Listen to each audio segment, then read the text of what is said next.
Hello everyone, welcome to another video. इस video में बात करूंगा आपका जीएसटी रिफ़ंड। देखिए, जीएसटी रिफ़ंड बहुत तरह के होते हैं। इसमें मैं कवर करने वाला हूं GST refund on excess deposit of cash. मतलब कि देखिए, गलती हो जाती है। कभी कभार ऐसा होता है कि मेरे को अमाउंट डिपॉजिट करना है under the head CGST SGST और मैंने वो गलती से डिपॉजिट कर दिया आपका आईजीएसटी में, या फिर मेरे को डिपॉजिट करना था आईजीएसटी में, कर दिया मैंने सीजीएसटी या एसजीएसटी। मतलब कि जिस हेड में करना था, जिस हेड के अंदर मेरे को टैक्स डिपॉजिट करना था या कह सकते हैं चालान बनाना था, मैंने उस हेड के अंदर ना करके दूसरे हेड के अंदर कर दिया। अब हमारे पास ऑप्शन होता है कि जो मैंने एक्सेस अमाउंट कर दिया डिपॉजिट, मैं उसका रिफ़ंड ले सकता हूँ।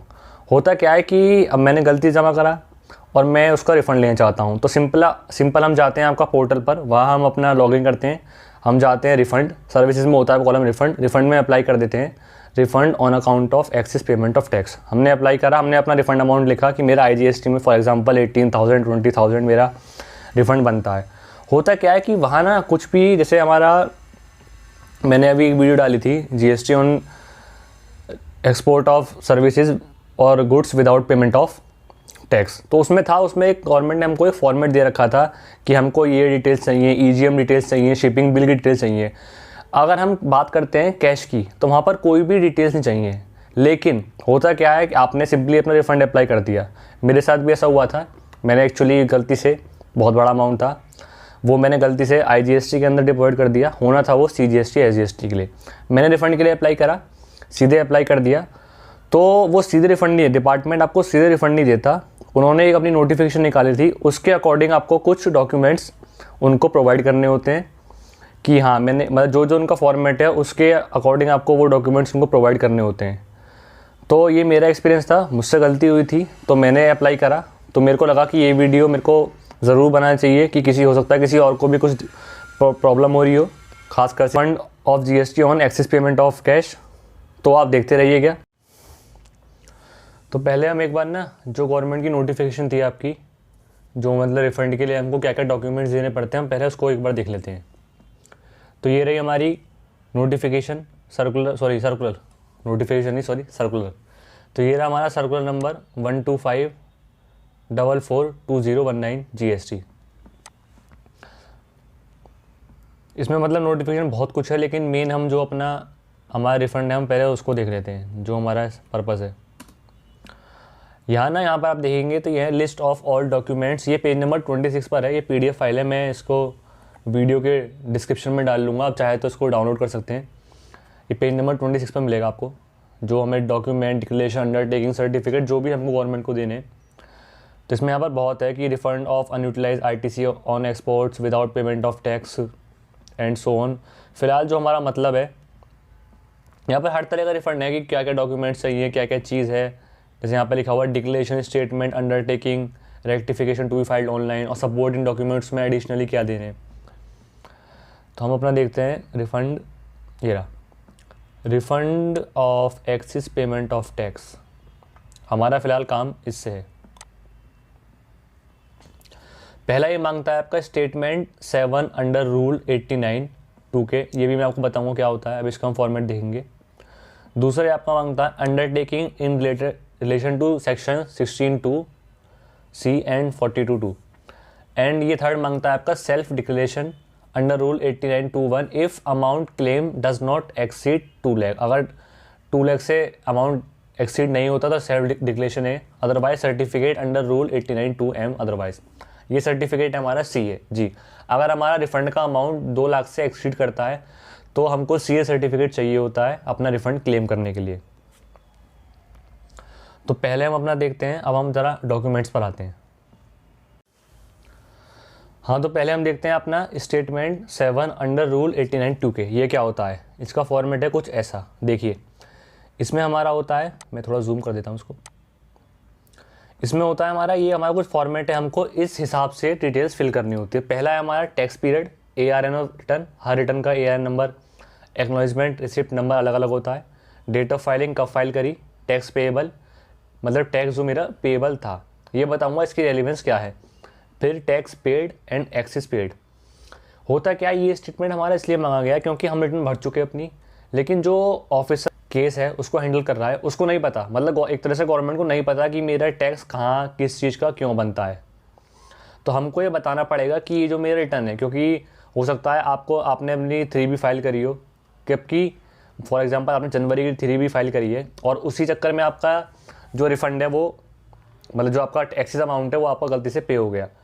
तो उसको क्लेम करने के लिए मेरे को यहाँ पर डिटेल्स भरनी होंगी कि मैंने जो अपनी रिटर्न भरी है उसका टैक्स पीरियड, मतलब कि फॉर एग्जांपल 1920 की है, जनवरी की वो रिटर्न थी, उसका ARN नंबर, उसका टैक्स पेबल इतना था, टैक्स पेड मेरा इतना था, और जो इन दोनों का डिफरेंस है, क्योंकि आपने टैक्स पेबल के लिए कोई ना कोई चालान तो बनाया होगा, तो आप उसमें चालान अमाउंट लिख देंगे एक तरह से कि इंटीग्रेटेड टैक्स मेरा, नहीं सॉरी, टैक्स पेबल में आप लिखेंगे जो मेरा टैक्स एक्चुअली पेबल था, टैक्स पेड में आप लिखेंगे जो आपने उसके लिए चालान बनवाया होगा। फॉर एग्जांपल IGST में आपके बनते थे 1000 रुपीज़, आपने गलती से IGST में जमा कर दिए 5000 रुपीज़, तो यहाँ पे आपको लिखना पड़ेगा टैक्स पेड में 5000 and central SGST CGST as the case में भी। फिर आप लिखेंगे इसमें एक्सेस पेड। होता क्या है, इस स्टेटमेंट की रेलिवेंस इतनी है कि जो डिपार्टमेंट में जो भी आपका रिफंड का जो भी आपका केस दिख रहा है उसके लिए बहुत ईजी हो जाता है ये पता लगाना कि एक्सेस अमाउंट कहाँ पर है। अब आप कहेंगे कि मैंने टैक्स पेड लिख दिया, हो सकता है किसी ने गलत लिखा हो, तो उसके लिए आपको चालान की कॉपी, जी जिस चालान से आपने वो एक्सेस अमाउंट पे करा है वो आपको चालान की कॉपी, अब जो आप रिप्लाई देंगे इसका ऑनलाइन, उसमें आपको ये अटैच करनी होती है।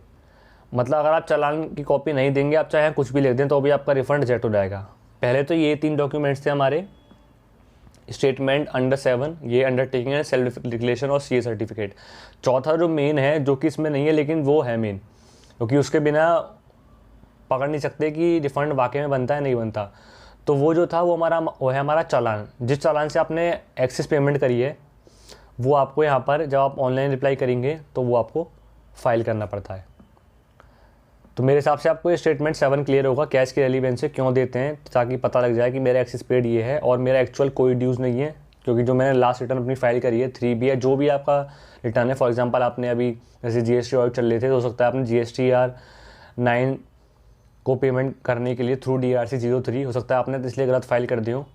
मान लीजिए आपने DRC 03 में पेमेंट करनी थी कुछ और कर दी कुछ, मतलब करनी थी कुछ और, एक्चुअल में डिपॉजिट कर दिया आपने एक्स्ट्रा अमाउंट। तो यहाँ पर आपको जो टैक्स पीरियड है, फॉर एग्जांपल अभी GST ऑडिट हुए थे हमारे 17-18 की, तो यहाँ पर आपको टैक्स पीरियड लिखना पड़ेगा 2017-18 ARN of GSTR 9 and date of filing, जो भी आपकी डेट ऑफ फाइलिंग थी, मतलब जिस भी रेस्पेक्ट में वो अमाउंट आपका एक्सीड हुआ है, मतलब जिस रिटर्न, चाहे वो 3B हो 9 हो, अगर आपको 9 के रेस्पेक्ट में हुआ है तो आपको 9 की डिटेल्स भरनी पड़ेंगी आपकी, अगर 3B की डिटेल्स में हुआ है तो आपको 3B का यहाँ पे डिटेल्स भरनी होंगी।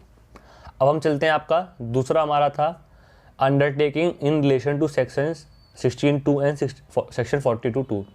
ये हमारे क्या होते हैं, पहले हम एक बार पढ़ लेते हैं। अंडरटेकिंग हमें किस चीज़ की देनी है, I hereby undertake to pay back the amount to government of refund section if I found subsequently section 16 read with subsection 2।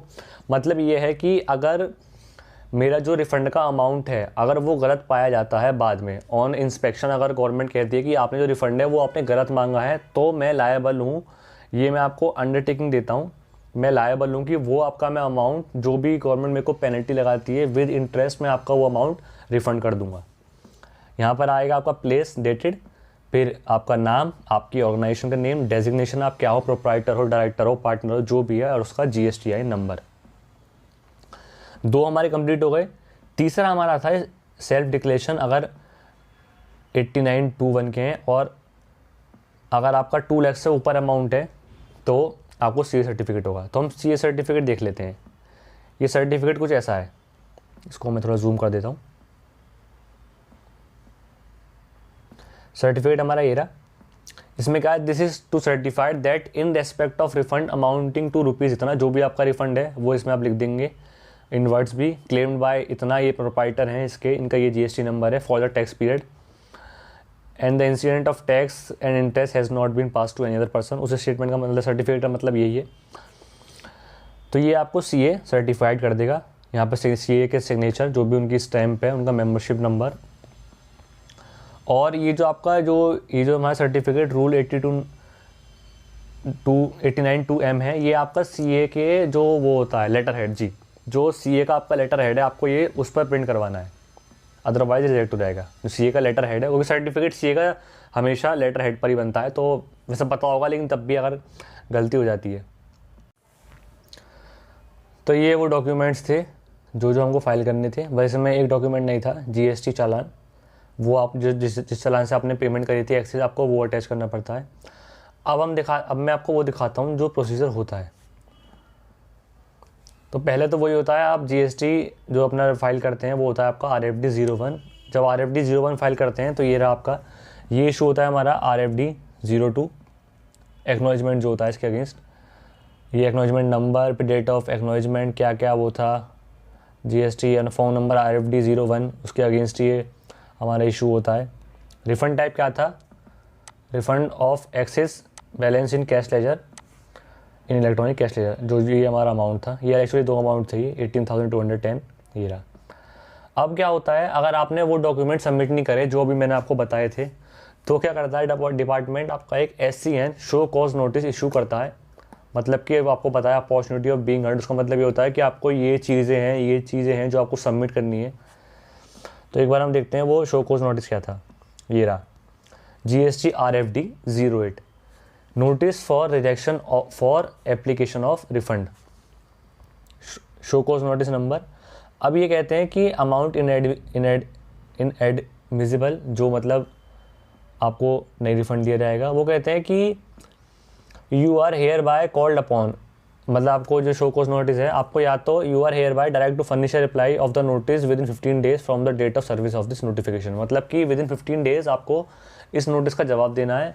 या फिर आपको जो ये डेट दी गई है, दो ऑप्शन होते हैं, या तो उसका आप ऑनलाइन अप्लाई कर दीजिए, या फिर जो ये डेट दी गई है आप इसमें ऑफिसर को जाके पर्सनली मिलिए। बेटर है आप ऑनलाइन ही करें, go for the online option. अब ये रिमार्क्स है यहाँ से यहाँ तक कोई भी यहाँ पे लिखा था कि description select the reason of in admissibility of refund from the drop down, जो भी इनकी लिस्ट होती होगी यहाँ पे लिखा है अदर। मतलब अब तक कोई वो नहीं आया कि आखिर क्यों मेरा रिफंड रिजेक्ट हुआ। यहाँ पे सबसे नीचे लिखा हुआ है रिमार्क्स, ये रहा। रिमार्क में लिखा हुआ है party didn't file the required documents as per circular 125/44 2019 GST dated 18 November 2019। वो मैंने अभी आपको दिखा चुका, वो कौन कौन से डॉक्यूमेंट्स थे जो कि आपको फाइल करने हैं। देखिए है तो ये मेरा मतलब गलती जमा हुआ है, लेकिन क्योंकि हमें भी एज़ पर रूल चलना होता है तो ये बहुत ही इंपॉर्टेंट हो जाते हैं कि हमको ये चीज़ें देनी पड़ती हैं। ठीक है, अब आपने ये सिग्नेचर जो भी मतलब वो ऑफिसर का एड्रेस होता है। अब क्या करते हैं, आप इसका जवाब देते हैं रिप्लाइज में आप क्या करेंगे, वही 3 चीज़ें जो मैंने आपको बताए थे, CA सर्टिफिकेट, स्टेटमेंट और डिक्लेरेशन, आपको वो देने पड़ेंगे। और GST चालान उसको उसी फॉर्मेट में जो है उसमें भर के आप अपलोड कर देंगे ऑनलाइन। फिर उसके बाद विद इन मेरे केस में तो ये था कि विद इन 5 to 7 डेज़, मतलब विद इन 1 वीक जवाब आ गया था ऑफिसर का कि अगर कोई और गलती है तो वो बताएंगे, और अगर रिफ़ंड इशू हो जाता है तो बताएंगे। तो जब आपका रिफ़ंड इशू हो जाता है तो आपके पास आता है एक फाइनल सेंक्शन लेटर, जी, मतलब कि अब आपका रिफ़ंड मैं सेंक्शन कर दूंगा। वो होता है कुछ इस तरह से, brief facts of the case, कि इस केस में क्या था, क्योंकि प्रॉपर हम रूल्स चलते हैं। इनमें था कि ये पार्टी है, ये यहाँ पर रजिस्टर्ड है, the party has filed refund of balance in electronic cash laser under the provision of section 54 of CGST। मतलब पार्टी ने फाइल करा था, वो फाइल करा था हमारा बैलेंस इन इलेक्ट्रॉनिक कैश लेजर। ये वही आपका टैक्स पेड किस लिए and ARN number and amount of refund claim. इसमें था कि the party has filed, number 2, the party has filed the present claim refund on dated this and through form RFD 01। मैंने बताया था आपको RFD 01 में आप फाइल करते हैं अपना रिफंड। एंड ये बहुत important, and the refund claimed by the party was scrutinized, वो अपने आप ही डिपार्टमेंट ने उसकी जांच करी। And it was found that the party has not uploaded the following documents as in the point 8 of annexure A of circular इतना मैंने आपको दिखा चुका। पॉइंट 8 में था कौन डॉक्यूमेंट्स थे, वो ये रहे 3 documents, declaration 89(2) statement and declaration under ये, मतलब ये 3 डॉक्यूमेंट्स थे जो पार्टी ने नहीं फाइल करे थे, इसलिए नोटिस, ये इसलिए जो रिफंड के लिए अप्लाई करा था मैंने, ये मेरा रिजेक्ट हो गया था। फिर क्या था, अकॉर्डिंगली शो कॉज नोटिस मैं आपको दिखा चुका, ये रहा RFD 08, ये RFD 08 इशू हो गया था। RFD 08 इशू हो गया, बस इतनी डेट को इशू हो गया, एंड क्यों इशू हुआ था, क्योंकि जो ये 3 डॉक्यूमेंट्स थे वो मैंने फाइल नहीं करे थे। अब क्या है, अब आया, अब क्या हुआ इसके बाद, क्योंकि हम चल दिए, पहले पार्टी ने रिफ़ंड फाइल करा, हमने उसके अगेंस्ट RFD 2 इशू करा, फिर हमने उस केस की जांच करी, स्क्रूटनाइज, फिर उसके अगेंस्ट RFD 08 इशू हुआ। RFD 08 मतलब शो कॉज नोटिस। फिर हमने उसमें पार्टी को बताया कि आपने ये डॉक्यूमेंट, शो कॉज नोटिस में बताया कि आपने ये डॉक्यूमेंट्स आपने सबमिट नहीं करे, इनको सबमिट करिए आइदर ऑनलाइन और आइदर पर्सनल विजिट। फिर उसके बाद क्या हुआ, उसके बाद इन्होंने बताया कि party has submitted copy of चालान। मैंने आपको बताया चालान कॉपी देनी पड़ेगी आपको, सिन इतना, डेट इतना, डिक्लेरेशन दे दी उन्होंने इन सेक्शन के अंदर, स्टेटमेंट दे दिया एंड CA सर्टिफिकेट। अब डॉक्यूमेंट्स हैव बीन एग्जामिन, वो अपने ऑफिसर ने डॉक्यूमेंट्स चेक करे एंड यही है कि इतना और ये अपना है ही कि, और ये भी बताते हैं कि मतलब टाइम बार्ड नहीं है रिफ़ंड। और फिर उसकी पूरी आई हैव गोन थ्रू, मतलब जो ऑफिसर है उसने पूरा सब चीज़ देखी। वेयर एज द पार्टी है सबमिटेड स्टेटमेंट, इसमें ये है, ये बहुत इंपॉर्टेंट है। पार्टी ने ये कहा था कि 89(2) में मैंने दिखाया था आपको, axis tax payable, tax paid and axis tax payable, वही था हमारा ये रूल 89(2) का स्टेटमेंट। इसमें था कि आई फाइंड दैट, मैंने देखा कि party has not paid amount, यही था मेरे केस में रिफंड, कि 2,97,260 अंडर द IGST हेड। जी, पार्टी ने अंडर द हेड IGST इतना अमाउंट एक्सिस पे करा था। Accordingly they have filed 2 refund, मैंने 2 रिफंड के लिए फाइल करा था, एक में अमाउंट इतना और एक में अमाउंट इतना, क्योंकि पहले वाले में अमाउंट 2 लाख के ऊपर चला गया था तो CA सर्टिफिकेट इज़ मैंडेटरी, और टोटल मिला के 2 लाख से ऊपर था तो फिर दोनों केस में आपका CA सर्टिफिकेट मैंडेटरी हो गया। Where the party is required to submit a statement excess payment of tax, ये वो स्टेटमेंट जो था 89(2) का पार्टी ने कर दिया, तो the party has fulfilled the condition mentioned in, जब सबमिट कर दिया तो कंडीशन भी हमारी फुलफिल हो गई। एंड द 89(2) में वही था कि मेरा अगर कुछ, मेरा जो टैक्स है वो अगर बाद में कुछ दिक्कत होती है तो आई एम लायबल टू पे, मतलब जो डॉक्यूमेंट्स इसमें जो पूरे फैक्ट्स ऑफ द केस हैं वो लिखे गए हैं, और पार्टी ने सबमिट करे as per circular number 125/44 2019 in view of the above discussion and findings. मतलब कि मैंने सारी केस की डिटेल्स देखी, ये चीज़ वो चीज़। अब मैं क्या करता हूँ, आई सैंक्शन, जी जब बिल्कुल एंड में आप ये सब डॉक्यूमेंट सबमिट कर देंगे तो आई सैंक्शन रिफंड ऑफ इतना इतना इतना lying in electronic cash laser. एक ऐसे आया था 18(2), मैंने 2 फाइल करी थी और एक मेरा, मतलब दोनों में सेम ही है। बस आपको याद रखना है कि आपको 3 चीज़ें देनी है, आपका जो स्टेटमेंट हो गया, आपका डिक्लेरेशन, CA सर्टिफिकेट अगर 2 लाख से ऊपर अमाउंट है, वरना सेल्फ डिक्लेरेशन। मैं आपको डिस्क्रिप्शन में वो सारी चीज़ें डाल दूंगा, आप चाहें तो फॉर्मेट में डाउनलोड कर सकते हैं। एंड चालान कॉपी, ये 4 चीज़ें आपको मैंडेटरी जो देनी है। तो बहुत बहुत धन्यवाद इस वीडियो को देखने के लिए। अगर आपका कोई भी और डाउट्स है तो comment in the comment box and press like and subscribe.